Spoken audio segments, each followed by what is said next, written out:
So yung guys, ito na, mag-uumpisa na yung lipat series natin. Ito na yung U-Haul box natin. Ang renta pala ng U-Haul box na to ay $69.95 lang. Pero ang nagpamahal talaga dito, ang pag-deliver nila dito sa North Platte at ang paggatid nila sa lilipatan namin sa California. Kaya umabot siya ng tumataginting na $2,244. Kasama na rin doon ang insurance tsaka tax. Alam pala kami na kailangan yung bumili to, kayong provide ng padlock.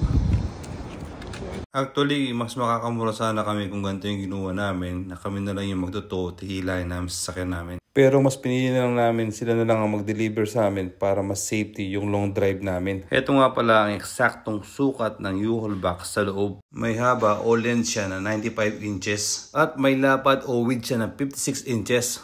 Ang taas naman niya o height ay umabot ng 83.5 inches. Loob nga pala ng U-Haul box, may makikita kayo na parang mga kumpot na ganito. Ito ginagamit para sa pangsapin sa mga gamit na ilalagay nyo sa loob ng U-Haul box para hindi na rin magasgasan yung mga gamit at maiwasan na rin magasgasan at mabutasan yung U-Haul box kasi may penalty pag ganun. Ngayon, ang problema na lang natin guys kung paano magkakasya yung mga gamit natin.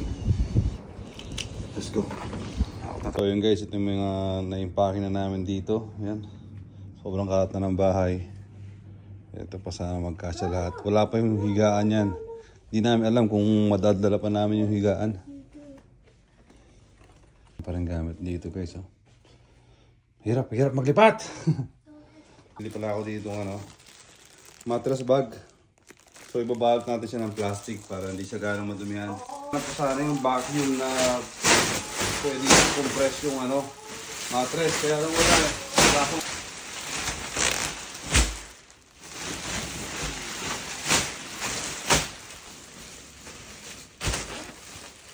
Yan guys, ito mag-load na kami.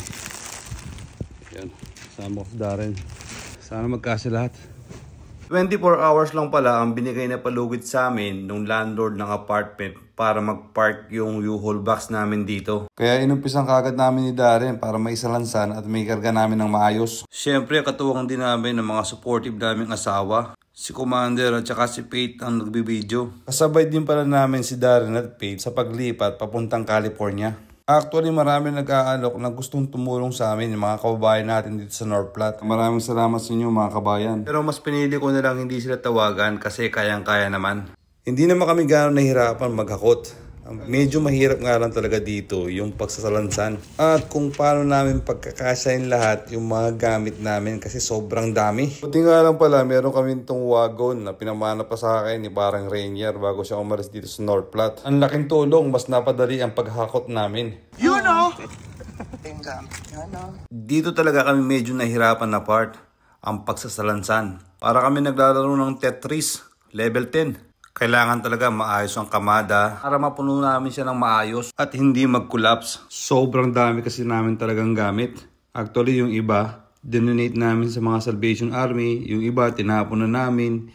Yung iba, pinamigay na namin sa mga kaibigan natin, mga kababayan. At meron din kami mga naibenta sa online na murang halaga. Tagal din namin pinag-isipan ni Miss itong pagkuha ng U-Haul box na to kasi napakamahal nga. Kung worth it ba talaga? Kasi sa halagang yun, marami ka na rin mabibiling mga bagong gamit. Pero mas pinili pa rin namin talaga to kasi yung ibang mga gamit namin dito talaga may mga sentimental value. Yung ang hirap bang i-give up pag mahal kami kasi sa gamit. Yung guys, patapos na kami dito. Di talaga ako makapaniwala na pagkasya namin yung maraming gamit namin na yun.